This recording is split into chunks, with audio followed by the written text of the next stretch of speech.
Sauti Books présente.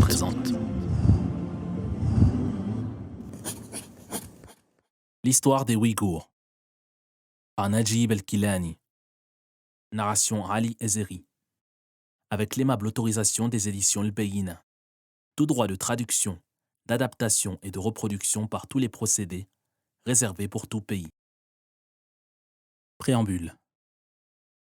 Comme à l'accoutumée, la ville sainte de la Mecque connaît cette année encore une forte affluence, due à l'arrivée massive des pèlerins de la maison sacrée d'Allah. On observe, autour du sanctuaire mécois, un nombre impressionnant d'hommes et de femmes, de diverses origines et couleurs. Il y a là des gens à la peau noire, venus d'Afrique, des gens à la peau blanche, venus d'Europe et d'Amérique, sans parler de ces visages à la peau jaune, reconnaissables entre tous et venus d'Extrême-Orient. C'est vers ce lieu sacré qu'afflue une multitude de gens, arabes et non-arabes, qui tous proclament l'unicité d'Allah et le glorifient. On les voit effectuer des tournées processionnelles autour de la maison antique, marcher à pas accélérés entre les monts Safa et Marwa, prier derrière la station d'Ibrahim ou se précipiter vers l'eau de Zemzem pour en boire quelques gorgées.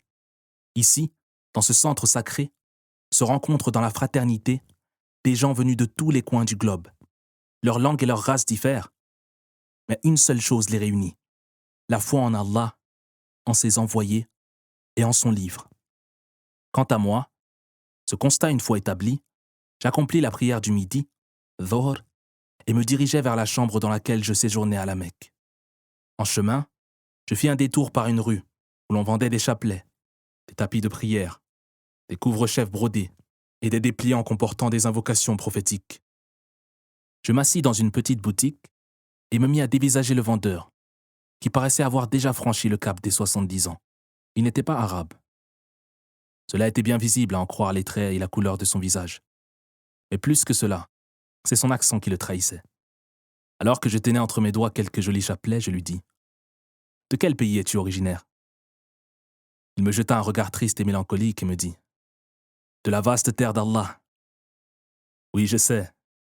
Mais à quelle terre en particulier fais-tu allusion ?» Il soupira un long moment, ses yeux s'embuèrent, et il prononça de manière presque inaudible: « Du Turkestan. » Je réfléchis un instant et lui dis: « Est-ce un pays rattaché à la Turquie ?» Il esquissa un sourire ironique, entremêlé de tristesse, et dit: « Les musulmans ne connaissent décidément pas leur territoire. Quel métier exerces-tu ?»« Je suis un médecin originaire d'Égypte, » répondis-je. « Tu vis dans le pays qui abrite en son sein la noble institution d'El-Azhar, et pourtant tu ne connais pas le Turkestan ?» s'étonna-t-il. « Très bien.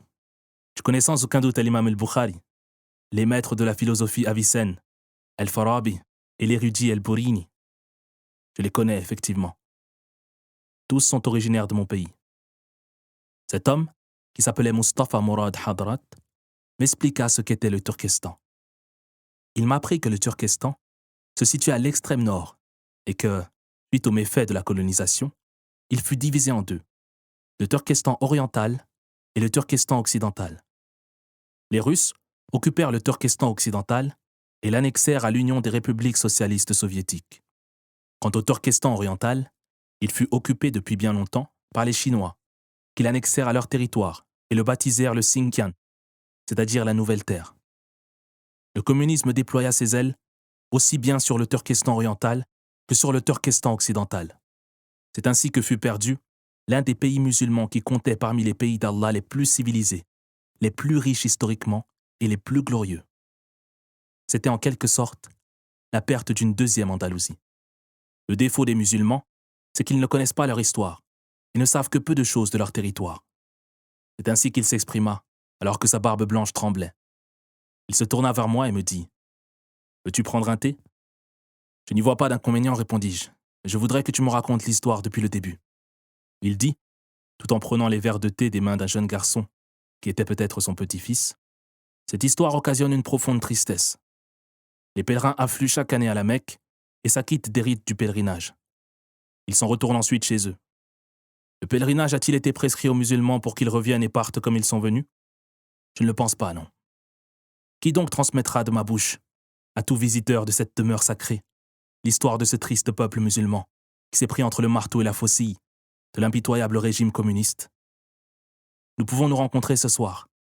Je t'apporterai quelques livres à ce sujet et te raconterai ma longue histoire, alors que mes yeux sont rivés sur les vertes prairies, bordant les monts célestes, de Tian Shan, les montagnes de Parmir, aux frontières du Pakistan et du Turkestan, les femmes auxquelles on a arraché la burqa, de même que mes yeux sont rivés sur le jeune torturé et drogué, que l'on conduit vers les nouveaux instituts d'enseignement, pour y apprendre l'athéisme, et pour y être abreuvé de mensonges et d'absurdités, afin qu'il oublie son histoire et son islamité, sur les dômes et les minarets, les populations entassées dans les confins de la Sibérie, alors qu'elles sont meurtries par les humiliations, les persécutions et les injustices. Je suis du Turkestan oriental. Je vais te raconter l'histoire depuis le début.